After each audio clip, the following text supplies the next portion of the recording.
इखलास का माना अगर लगत के हिसाब से आप देखेंगे तो माना ये होगा वो चीज़ जो मिलावट से पाक हो, जिसमें किसी किस्म की मिलावट ना हो, उसको इखलास कहा जाता है।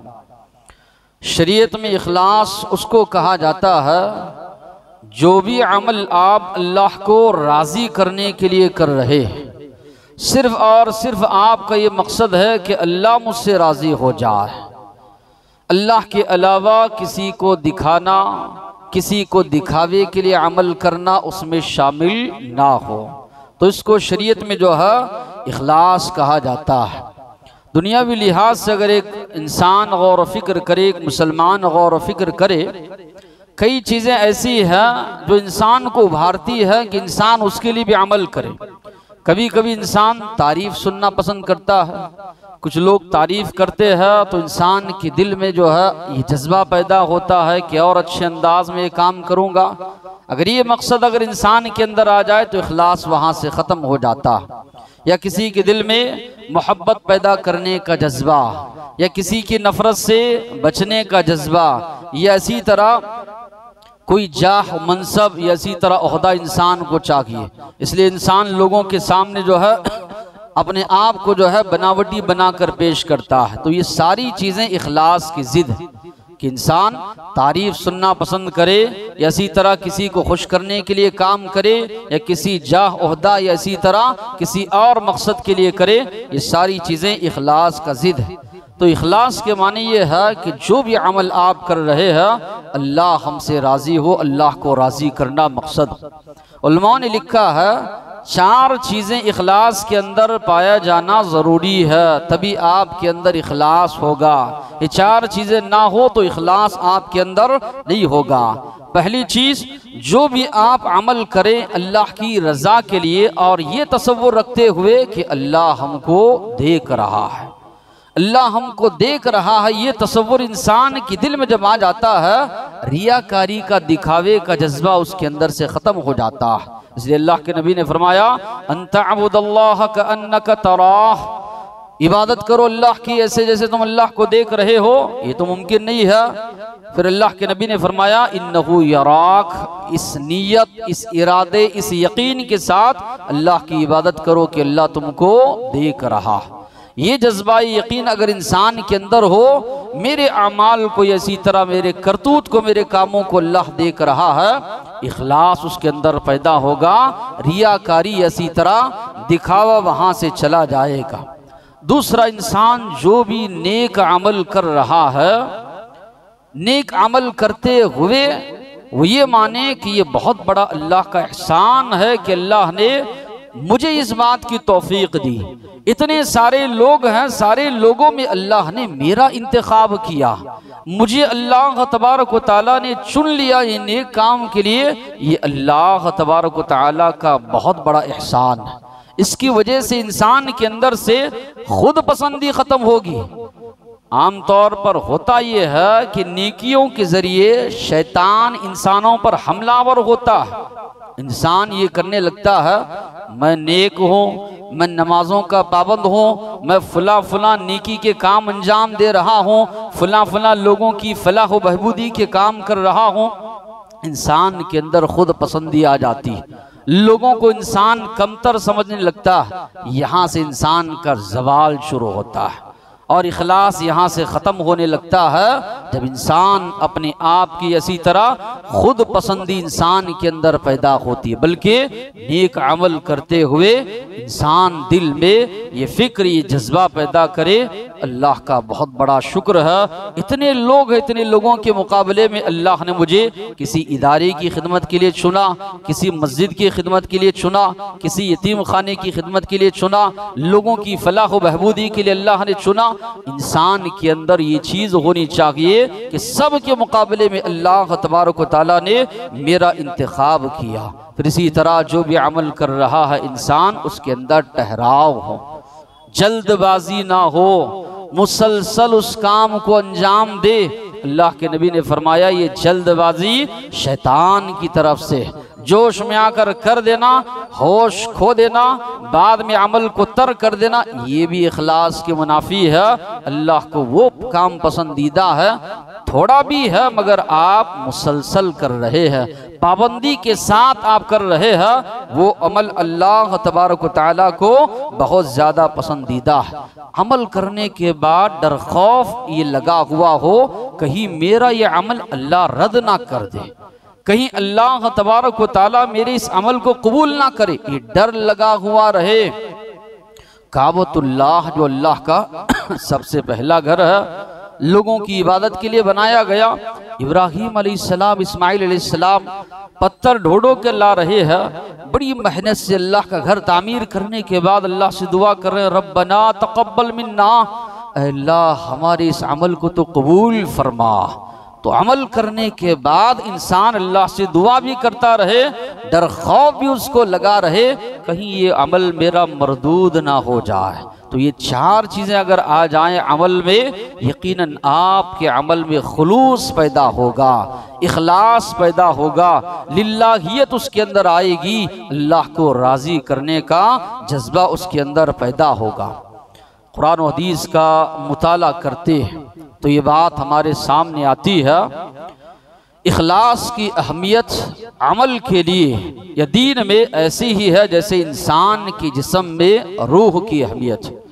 बगैर रूह के इंसान का जो जिस्म है वो मुर्दा है। जिस्म में अगर रूह ही ना हो तो वो जिस्म मुर्दा कहलाएगा। तो वही जो है अहमियत है इखलास की। बगैर इखलास की कितने भी अमाल आप कर लें, बगैर अल्लाह की रजामंदी के आप कितने भी अमाल कर लें, कोई हकीकत उन अमाल की नहीं है।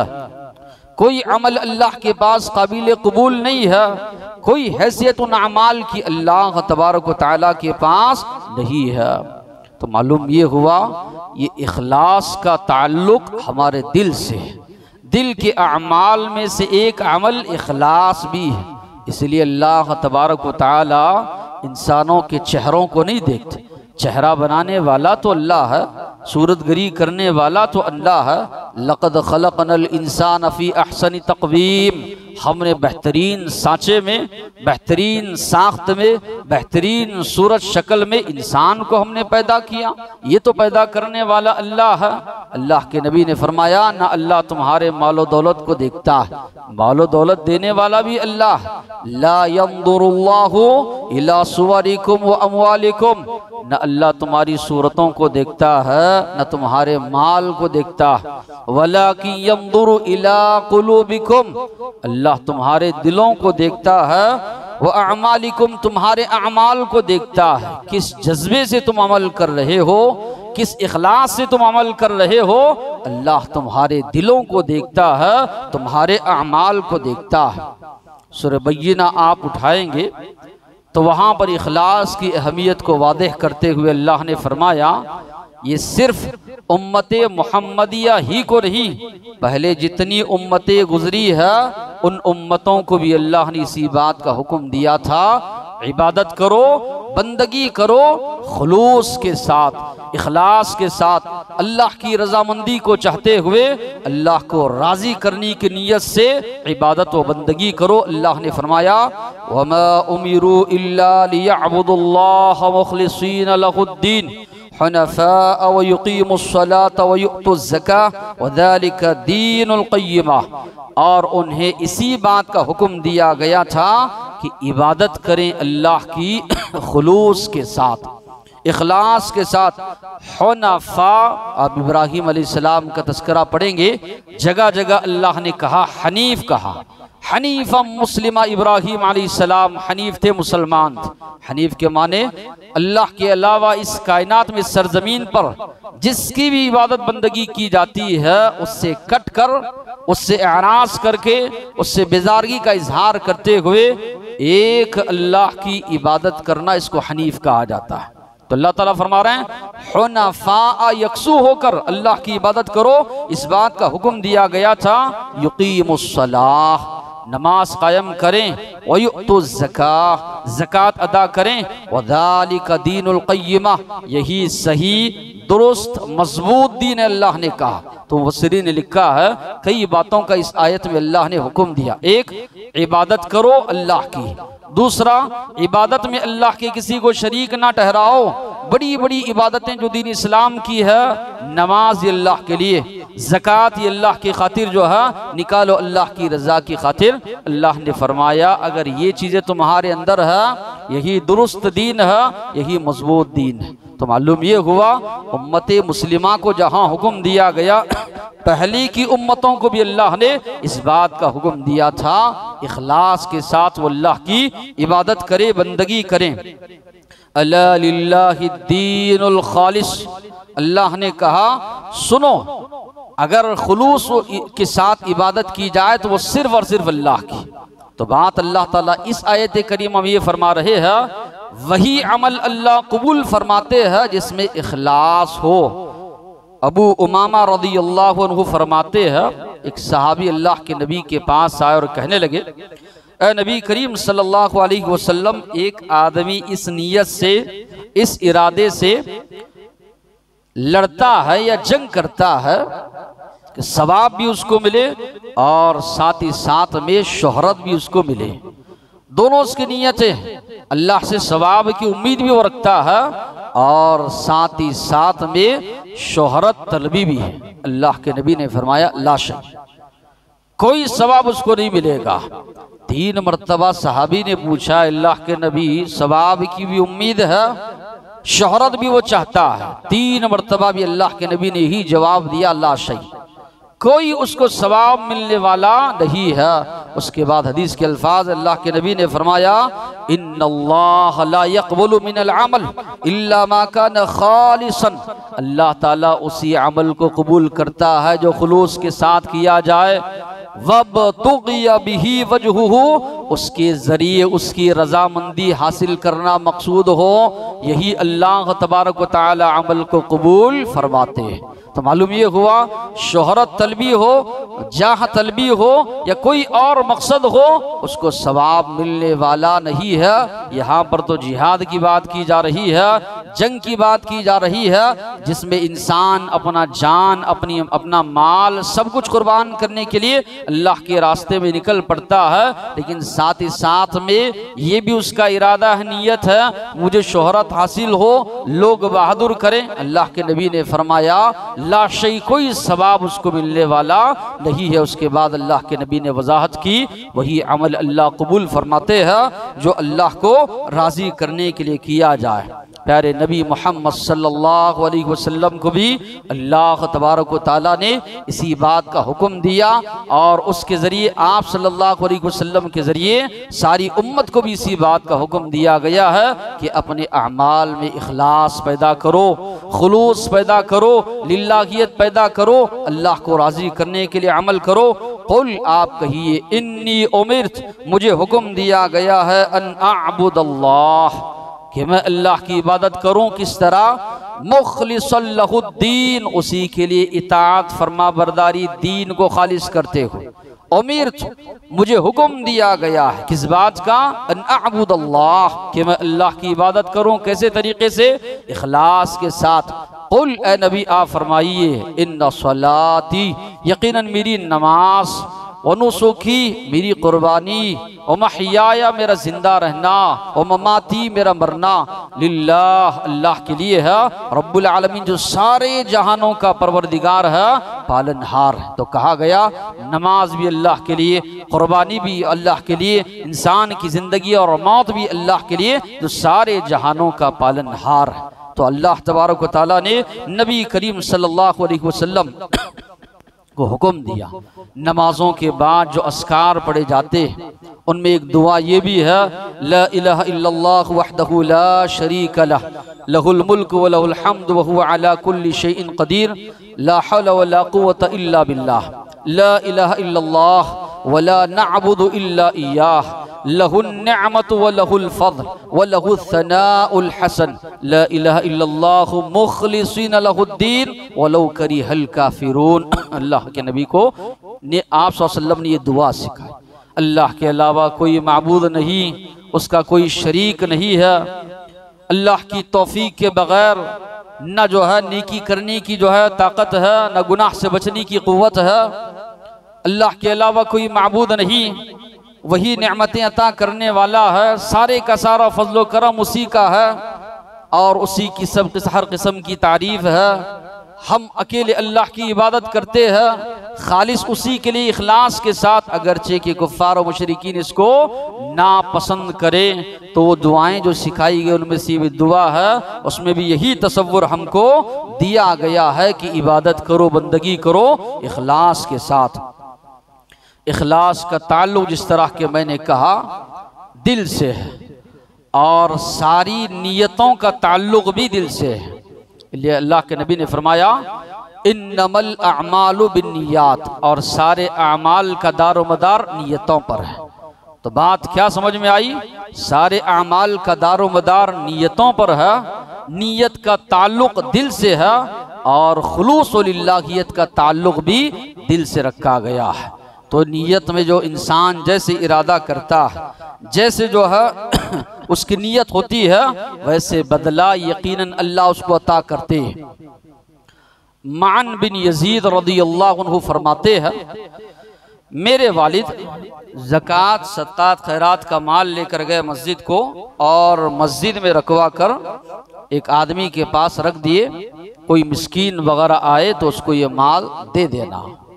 वो देकर आए, घर को आ गए तो ये मान कहते हैं रज़ियल्लाहु अन्हु, मैं मस्जिद गया नमाज पढ़ने के लिए, मैं मिस्कीन था, मैंने देखा कोई जो है सदका व खैरात करने के लिए बैठा है, तो मैंने जाकर मांगा तो मुझे दे दिया। मैं घर लेकर आया, देखा वालिद ने कि मैंने जो सदका व खैरात करने के लिए जो थैली देकर आई थी वो फिर लौट कर यहाँ पर आई। वालिद कहने लगे तुझे देने का इरादा नहीं था, मैं तो फकरा मसाकिन को देने के लिए आया था। उन्होंने कहा मैंने आपसे थोड़ी ही लिया है, फुला शख्स दे रहा था उससे मैं लेकर आया। दोनों अल्लाह के नबी के पास पहुँचे। नबी करीम सल्लल्लाहु अलैहि वसल्लम के पास जब पहुँचे तो आप सल्लल्लाहु अलैहि वसल्लम ने फरमाया लक मा नवैत या यजीद, तुमने जो नियत इरादे से सदका व खैरात किया था तुमको सवाब अल्लाह ने दिया। वलक मा अखस्त या मान, तुमने जो ले लिया मान वो तुम्हारे लिए है। तो मालूम ये हुआ बाप अपने बेटे पर सदका व खैरात नहीं कर सकता, मोहताज है अपनी जानिब से वो दे, ज़रूरतमंद है दे। अगर शादीशुदा है, वालिद हैसियत वाले है, या बच्चे की कमाई इतनी कम है कि वालिद से ज़रूरत पड़ रही है तो दे, लेकिन ज़कात देने से मना किया गया। लेकिन यहाँ पर हालात अलग थे, तो नबी करीम सल्लल्लाहु अलैहि वसल्लम ने दोनों को जायज़ करार दिया नीयत की बुनियाद पर। कि आप सल्लल्लाहु अलैहि वसल्लम ने कहा तुम जिस नीयत से जिस इरादे से देकर आए अल्लाह ने तुम्हारी नीयत कबूल फरमा ली, और तुम्हारा माल था ये मान को मालूम नहीं था, ये तो सदका वो खैरात है समझ कर उठा कर लाए, उस लिहाज से अल्लाह तबारक व तआला की जानिब से उनको जो है ये मिल गया। तो मालूम ये हुआ इंसान जो नीयत करता है, जैसी उसकी नीयत होती है वैसा उसको बदला मिलता है। नीयत में खतरा, झोली में फतरा कहा जाता है कि नीयत में अगर खोट है वैसी ही अजर व सवाब उसको मिलेगा। आप लोगों ने बारहा वो हदीस भी सुनी, सबसे पहले जहन्नम की आग की शुरुआत जिनसे की जाएगी मालदार आदमी है, आलिम आदमी है, शहीद आदमी है। हालांकि इन्होंने बड़ी मेहनत की है मगर इनके अंदर इखलास नहीं था, नीयत में खोट थी, अल्लाह को राजी करना मकसद नहीं था, शोहरत तलबी थी, जाह तलबी थी, लोगों से वाह वाह सुनना मुराद था। अल्लाह के नबी ने फरमाया मुंह के बल घसीट कर सबसे पहले जहन्नम की आग की शुरुआत ही इनसे की जाएगी, इसलिए कि इनके अमल में इखलास नहीं था। अगर से कि बड़े बड़े अमाल ये करके गए मगर इखलास ना होने की वजह से इनके अमल की कोई हैसियत अल्लाह तबारक व तआला के पास नहीं रही। इखलास हो, गौर फिक्र करे एक मुसलमान तो अमल का सवाब बहुत ज़्यादा बढ़ जाता है। अल्लाह के नबी ने फरमाया नमाज पढ़कर लोग जो निकलते हैं किसी को नमाज का 10वां हिस्सा मिलता है, 10वें हिस्से का सवाब, किसको आधा, किसी को उससे कम, किसी को कुछ भी नहीं। ये किस बुनियाद पर? हालांकि एक ही मस्जिद में जमा है, एक ही इमाम के साथ नमाज पढ़ रहे हैं, सब लोग नमाज में मौजूद है, किसी को कम सवाब मिल रहा है, किसी को ज़्यादा मिल रहा है। इसी तरह सदका व खैरात करने में सब यकसा खैरात सदका कर रहे हैं, किसी को ज़्यादा सवाब मिल रहा है, किसी को कम मिल रहा है। तो यहाँ पर वजह जो बताई गई है वो है तुम्हारा इखलास। इखलास की बुनियाद पर एक से अल्लाह तबारक व तआला 10 से 700 दर्जात तक अल्लाह तुमको अता करेंगे, जितना तुम्हारे दिलों में इखलास होगा। अल्लाह के नबी ने फरमाया, इत्तकुन नार वलो बिशिक्कि तमरा, अपने आप को बचाओ जहन्नम की आग से, अगरचे कि अल्लाह ताला तुमको खजूर का मुकम्मल खजूर भी नहीं, आधा टुकड़ा देने की तुम्हारे अंदर हैसियत है, वो दो अपने आप को बचाओ। यहाँ पर क्या बात कही जा रही है कि कोई बड़ा सदका व खैरात का तस्करा नहीं, एक आदमी की इतनी हैसियत है, आधा खजूर का टुकड़ा वो अल्लाह के राह में दे सकता है, खुलूस है उसके अंदर। अल्लाह के नबी ने फरमाया ये अमल भी तुमको जहन्नम की आग से बचा सकता है। एक आदमी बेपनाह खर्च कर रहा है अल्लाह के रास्ते में, मगर उसके अंदर रियाकारी है, इतना ज्यादा खर्च करना भी उसको जन्नत में नहीं ले जा पाएगा, जहन्नम में जाने का सबब बनेगा। अगर इखलास ना हो, खजूर का आधा टुकड़ा भी एक मुसलमान को जन्नत में ले जाने का सबब बनेगा, अगर उसके अंदर इखलास हो। तो यही बात बताई गई, इखलास की वजह से अमाल के जो दर्जात होते हैं वो बहुत ही बुलंद होते हैं। फिर इसी तरह इखलास ये जरिया है सारे अमाल को दुरुस्त करने का। जो बंदा अल्लाह के मामले में मुखलिस होता है, जो बंदा अल्लाह के मामले में मुखलिस होता है, जिसके अंदर अल्लाह के लिए इखलास पाया जाता है, वो कभी बंदों से धोखा नहीं करता। जो बंदा अल्लाह के मामले में मुखलिस ना हो, वो बंदों के मामले मुखलिस नहीं हो सकता। जो बंदा अल्लाह को धोखा दे रहा है रियाकारी के जरिए या दूसरों की खुशनुमा इसी तरह खुशी हासिल करने के लिए, वो बंदों के साथ कब भलाई कर सकता है। रब्बे कायनात को जो धोखा दे रहा है, क्या बंदों के मामले मुखलिस हो सकता है? नहीं हो सकता। तो जो बंदा अल्लाह के मामले में मुखलिस है, वो बंदों के मामले में मुखलिस होगा। इसलिए कि इखलास इंसान के अंदर ये खौफ पैदा करता है, जो भी काम मैं कर रहा हूँ अल्लाह मुझको देख रहा है। ये उसको मजबूर करता है कि कोई मुसलमान किसी को धोखा नहीं दे सकता, कोई मुसलमान किसी का माल नाहक तौर पर खा नहीं सकता। ये उसके अंदर एहसास जगाता है कोई मुसलमान किसी पर जुल्म नहीं कर सकता, जुल्म करूंगा अल्लाह तबारक व तआला मुझे पकड़ेंगे। और एक मुसलमान किसी की मजबूरी का फायदा नहीं उठाता, ये इखलास उसको रोकता है, गुनाह तो कर रहा है, अल्लाह तुझे देख रहा है। ये इखलास उसे उभारता है, नेकियां कर, कल ये नेकियां क़यामत के दिन तेरे काम आने वाली है। अल्लाह का हुक्म था, ये समझ कर तूने नेकियां की, ये नेकियां तेरे काम आने वाली है। नेकियों पर ये इखलास जो है इंसान को उभारता। ये इखलास एक सालिह माशरा पैदा करता है। एक जज है, उसको मजबूर करता है फैसला करे लोगों के दरमियान तो हक के साथ फैसला करे। ताजिर है, ये इखलास उसको मजबूर करता है लेन देन का मामला करे, सफाई के साथ सुथराई के साथ करे। एक मालदार है, उसको मजबूर करता है गरीबों का माल अल्लाह ने तुम्हारे हक में रखा है, तुमने जो है बराबर उसको अदा करना है। एक मुलाजिम है, उसको मजबूर करता है कि अगर मैं मेरी मुलाजमत में ड्यूटी में खियानत करूंगा अल्लाह तबारक व तआला मुझे पकड़ेगा। हर एक मुसलमान को ये झिझोड़ कर रखता है अल्लाह के पास मुझे जवाब दा, मुझे जवाब देना। इसलिए कि उसका यकीन है, ईमान है, अल्लाह मुझे देख रहा, अल्लाह को राजी करने के लिए मुझे अमल करना है। कुरान मजीद या इसी तरह अहादीस का मुताला करेंगे, कई अमाल का हुक्म देते हुए इखलास का अल्लाह ने वहां पर तस्करा किया। इल्म सबसे पहली वही जो नाजिल हुई इल्म सीखने के ताल्लुक से। क्यों अल्लाह ने नाजिल किया? इक़रा पढ़ी, बिस्मि रब्बिकल्लज़ी खलक़, अपने उस रब के नाम से जिसने आपको पैदा किया है, मखलूक को पैदा किया है। इक़रा बिस्मि रब्बिकल्लज़ी खलक़, अल्लाह ने पहली वही नाजिल करके जो है ये बात बताई कि इल्म कितना ज़्यादा अहम है। और यहाँ पर उलमा ने मुफस्सिरीन ने लिखा है, अरब का माशरा जो बुराइयाँ, जहाँ पर हर किस्म की बुराइयाँ पाई जाती थी, इल्म का हसूल, इल्म हासिल करने का हुक्म देना इस बात की दलील है इल्म आएगा माशरे से ये सारी बुराइयां ख़त्म होगी। और हुआ भी ऐसे। शरीयत का इल्म अल्लाह के नबी के सहाबा ने जब हासिल किया, माशरे से सारी बुराइयों का उन्होंने खातिमा किया। तो एक मुसलमान दीन इल्म हासिल करे और दीन इल्म हासिल करने में उसका जज्बा भी ये हो, इसके ज़रिए अल्लाह के दीन को मैं फैलाऊंगा, अल्लाह की रजामंदी इसके ज़रिए हासिल करूंगा। अगर इसके बजाय दूसरा कोई मकसद हो, अल्लाह के नबी ने फरमाया वो जन्नत की खुशबू भी नहीं पाएगा। अल्फाज ये है, मन तअल्लम इल्मन, जो कोई इल्म हासिल करता है, यबतगी बिही वजहल्लाह, अल्लाह की रजामंदी हासिल करने के लिए, तो यकीनन ये इसको जन्नत में जाने का बाइस। इसके बजाय कोई इसके अरज़त दुनिया, दुनियावी मकासिद के तहत इल्म हासिल करता है, अल्लाह के नबी ने फरमाया लम यजिद उर्फल जन्ना यौमल क़ियामा, जन्नत की खुशबू भी वो नहीं पाएगा।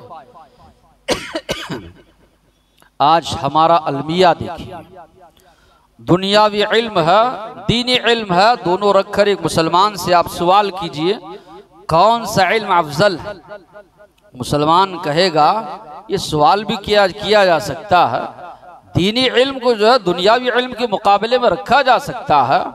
दीनी इल्म तो बहुत बुलंद इल्म है, किताब और सुन्नत का इल्म बहुत बुलंद इल्म है, इसी में तो हमारी दुनिया और आखिरत की कामयाबी। दुनियावी इल्म है, ये आप 40 साल 50 साल की ज़िंदगी गुजार रहे हो, कमाई का एक ज़रिया है, फिर उसके बाद ये आपके साथ ख़त्म होने वाला है। दीनी इल्म जो है ये आपकी दुनिया भी बनाएगा, उसी तरह आखिरत में तो यकीनन कामयाबी है। ये हर एक मुसलमान जवाब देगा। लेकिन अमल का जब जज्बा है या अमल का जब मामला है, सीखना या इसी तरह सुनने का जब मामला है, देखिए मुसलमानों की हालत क्या नजर आएगी। अल्लाह के घर में सीखने के लिए ज़मीन पर सबसे ज़्यादा मुक़द्दस जगह अल्लाह का घर है। वहाँ पर हैदराबाद के कुछ नौजवान जो बाहर रहते हैं, ये सोच कर कि कई हैदराबाद के जो नौजवान है इल्म ना होने की वजह से गलत फतवे दे देते हैं, गलत नहज पर चले जाते हैं, सलफ़ी नहज उनके पास नहीं है, या इसी तरह फुला को सुन लिए, चर्ब ज़बानी से कुछ बातें समझ में आ गई, उसके पीछे पड़ गए। कुछ लोग इंजीनियर के पीछे पड़े हैं, कुछ लोग डॉक्टरों के पीछे पड़े हुए हैं, कुछ लोग एडवोकेटों के पीछे पड़े हुए हैं। इल्म इनके पास नहीं है। इल्म क्या है? चर्ब ज़बानी से कुछ लफ्फ़ाज़ी, कुछ अच्छे वाक़ियात वगैरह सुना दिए, अकायद के मामले में कैसा भी उसके पीछे पड़ जाते हैं। ये नहज इनके अंदर दुरुस्त हो, मसाजिद में इन लोगों ने दौरे शरिया के नाम से क्लासेस शुरू की। कितनी वो लोग इसके पीछे मेहनतें कर रहे हैं। आना है, बैठना है और सुनना है, सुकून से जो है नाश्ते का एहतमाम भी है, सुनकर जाना है, ये तक आज लोगों के साथ नहीं हो रहा। दुनियावी जो मामला है, बेदरीग जो है पैसा बहाएंगे इल्म के बीच। दीन के मामले में इतनी सहूलियात दी जा रही है कि फिर भी इसके बावजूद भी आदमी के पास वक्त नहीं है कि अल्लाह के घर में बैठकर फरिश्तों का नुज़ूल होता है, फरिश्ते ऐसी मजलिसों को ढांप लेते हैं, हर किस्म की सहूलियात मुहैया की जा रही है। दीन सीखें आप, मालूमात हासिल करें, जो भी डाउट्स हैं या इसी तरह आपके दिलों में शुकूक व शुबहात हैं उसको आप दूर करें। इसके बावजूद भी एक मुसलमान नहीं कर रहा है, तो कितनी ज़्यादा अफसोस की बात है। इतना सुनहरी मौका मिलने के बावजूद भी जो है सुस्ती काहिली में जो है वक्त को हम ज़ाया कर रहे हैं, तो कितनी जो है ये दीनी इल्म के साथ जो है नाहक तलफी है। फिर इसी तरह हुक्म ये दिया गया है तौहीद। तौहीद नाम ही है खुलूस का। तो कई अमाल में एक तो इल्म है, अल्लाह की खातिर आप हासिल करें। तौहीद का माना ही है खुलूस और इल्लाहियत। एक अल्लाह की आप इबादत करो, उसी के लिए सारी इबादतों को खालिस करते हुए। अल्लाह के नबी ने फरमाया मन शहीद अल्ला इलाहा इल्लल्लाह, जो इस बात की गवाही देगा खुलूस के साथ अल्लाह के सिवा कोई माबूद नहीं, दखलल जन्नह, अल्लाह के नबी ने फरमाया वो जन्नत में दाखिल होगा। अबू हुरैरा रज़ियल्लाहु अन्हु ने अल्लाह के नबी से सवाल किया, अल्लाह के नबी वो कौन खुश नसीब मुसलमान है जिसके हक में आप सिफारिश करेंगे? अल्लाह की आखिरी नबी जिनका मकाम मर्तबा सारे अंबिया में सबसे ज्यादा बुलंद, जिनकी सिफारिश के बाद अल्लाह यकीनन सिफारिश कबूल करेंगे, जन्नत में दाखिल करेंगे। पूछा अल्लाह के नबी वो कौन खुश नसीब है जिसके हक में आप सिफारिश करेंगे। अल्लाह के नबी ने फरमाया, अबू हुरैरा मुझे मालूम था ये सवाल आपके अलावा कोई नहीं करेंगे, आप ही ये सवाल करेंगे। अल्लाह के नबी ने फरमाया, असअदुन्नास बिशफाअती यौमुल क़ियामह, मेरी शफाअत का सबसे ज्यादा खुश नसीब इंसान वो होगा क़ियामत के दिन, मन क़ाल ला इलाहा इल्लल्लाह खालिसन मिन क़ल्बी, जिसने ला इलाहा इल्लल्लाह का इकरार किया खुलूस के साथ। खुलूस के माने क्या है? इबादत सिर्फ अल्लाह की, अल्लाह के अलावा किसी और की इबादत ना की जाए। ये तौहीद में इखलास, इबादत में ये खुलूस है। कई मुसलमान आज जो कब्रों की इबादत करते हैं, कब्रों के पुजारी कहा जाए, गुस्सा आता है कि हमको कब्रों के पुजारी कहा जा रहा है। ये किसी को ताना देने के लिए नहीं कहा जा रहा है, ये एहसास जताने के लिए कहा जा रहा है। अल्लाह के नबी के ज़माने में भी लोग बुतों की पूजा करने वाले थे। सवाल जब उनसे होता था क्यों इन बुतों की इबादत करते हो, तो वो कहते थे ये कायनात को बनाने वाला अल्लाह, बारिश नाजिल करने वाला अल्लाह, हमको पैदा करने वाला अल्लाह। जब ये सारी चीज़ों का इतराफ़ करते हो, फिर अल्लाह के अलावा बुतों की इबादत क्यों करते हो? जवाब देते, कुरान के अल्फाज है, मा नअबुदुहुम इल्ला लियुक़र्रिबूना इलल्लाहि ज़ुल्फ़ा, इसलिए हम इनकी इबादत करते हैं कि ये हमको अल्लाह के करीब पहुँचाने वाले हैं। बताइए कि आज मुसलमानों का अकीदा ये नहीं है, फला मज़ार पर तुम क्यों जा रहे हो, क्यों सजदा कर रहे हो, क्यों झुक रहे हो, क्यों वहाँ पर चादर चढ़ा रहे हो? तो जवाब यही देगा, ये हमारी सिफारिश करेंगे, हमें छुड़ा लेंगे, हमें बचा लेंगे। यही तो तसव्वुर जो है कुफ़ारे मक्का का था। अल्लाह के नबी ने इसी तसव्वुर को जो है कहा कि ये तो शिर्क है सरासर, सिर्फ और सिर्फ अल्लाह तबारक व तआला की इबादत की जाए। और तौहीद का सबसे बड़ा जो मजहर है, इजहार जिसके जरिए होता है, वो नमाज। अल्लाह ने नमाज के बारे में भी कहा, इसमें भी इखलास। अल्लाह ने फरमाया कि अल्लाह के नबी जिस तरह के मैंने आयत पेश की, कुल इन्ना सलाती, आप कहिए मेरी नमाज और इसी तरह मेरा रोज़ा, सब मेरी ज़कात, ये सब अल्लाह के लिए। अल्लाह के नबी ने फरमाया, मन सल्ला लिल्लाहि अर्बईन यौमा, जो कोई अल्लाह को राज़ी करने के लिए 40 दिन नमाज पढ़ता है, फी जमाअह, जमात के साथ, युदरिकु तकबीर अल-ऊला, पहली तकबीर को हासिल करते हुए, कुतिबत लहू बराअतान, 2 बराअतें अल्लाह उसके हक में लिख देते हैं। पहली बराअत, ये आदमी मुनाफिक नहीं हो सकता। दूसरी बराअत, ये आदमी जहन्नम में नहीं जा सकता।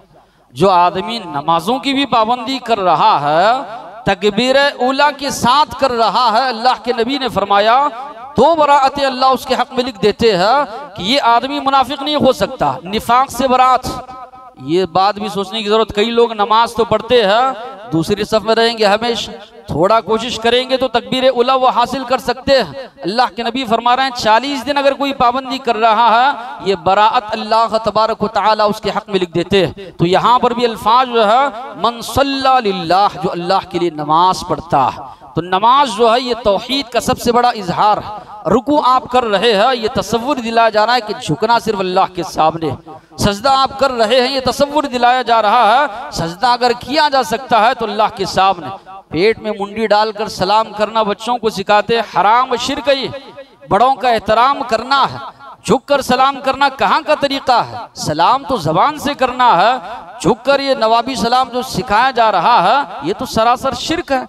झुकना तो सिर्फ अल्लाह के सामने है, सजदा तो सिर्फ अल्लाह के लिए है। इसी तरह दुआएं कर रहे हैं, ये तसव्वुर दिलाया जा रहा है दुआ मांगी जा सकती तो अल्लाह तबारक व तआला के लिए। तशहुद में बैठा एक मुसलमान, अत्तहियातु लिल्लाहि वस्सलवातु वत्तय्यिबात, मेरी बदनी इबादतें, क़ल्बी इबादतें, सारी इबादतें अल्लाह के लिए। अगर एक मुसलमान गौर फिक्र करे नमाज के मामले में, तौहीद पर वो आ जाएगा। तो आज लोग चिढ़ते हैं, कहा जाए तो फला फला की तुम पूजा करते हो, अल्लाह के अलावा दूसरों की इबादत करते हो। ये तो वही अकायद है जो कुफ़ार मुशरिकीन के अंदर थे। और कई अमाल है जिसमें अल्लाह तबारक व तआला ने खुलूस अपनाने का हुक्म दिया है।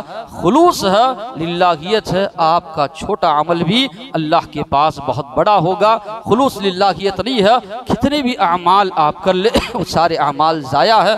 और वो इंसान, वो मुसलमान सबसे बड़ा जालिम है जो अपने आप पर जुल्म करने वाला है। और सबसे बड़ा जालिम वो है जो दिखावा करता है, सस्ती शोहरत के लिए दिखावा करके अपने अमाल को बर्बाद कर रहा है। अपनी मेहनत भी ज़ाया, पैसा भी ज़ाया और अल्लाह के पास सवाब भी उसको मिलने वाला नहीं है। तो इंसान जो अपने आप पर जुल्म करे उससे बढ़कर कोई और जालिम नहीं हो सकता।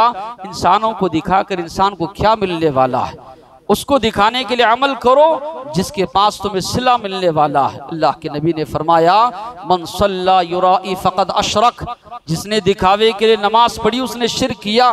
मन साम युराई फ़क़द अशरक, जिसने दिखावे के लिए रोजा रखा उसने शिर्क किया। मन तसद्दक़ युराई फ़क़द अशरक, जिसने दिखावे के लिए सदका व खैरात किया उसने शिर्क किया। कल क़यामत के दिन ऐसे लोग अल्लाह के पास बदला मांगने के लिए जाएंगे तो अल्लाह ताला कहेंगे जाओ उन लोगों से मांगो अपना बदला जिनको दिखावे के लिए तुम लोग जो है अमाल किया करते थे। वहां पर आदमी का क्या हाल होगा, क्या हश्र होगा, अंदाजा नहीं लगा सकते। अगर अल्लाह अपने दरबार से धुतकार दे, जाओ उनके पास मांगो अपना अमल या अपने अमल का सवाब जिनको दिखावे के लिए तुम लोग अमल करते थे। अल्लाह से दुआ है अल्लाह ताला अपने अमाल में इखलास पैदा करने की तौफीक अता फरमाए। शिर्क और रियाकारी से अल्लाह ताला महफूज रखे।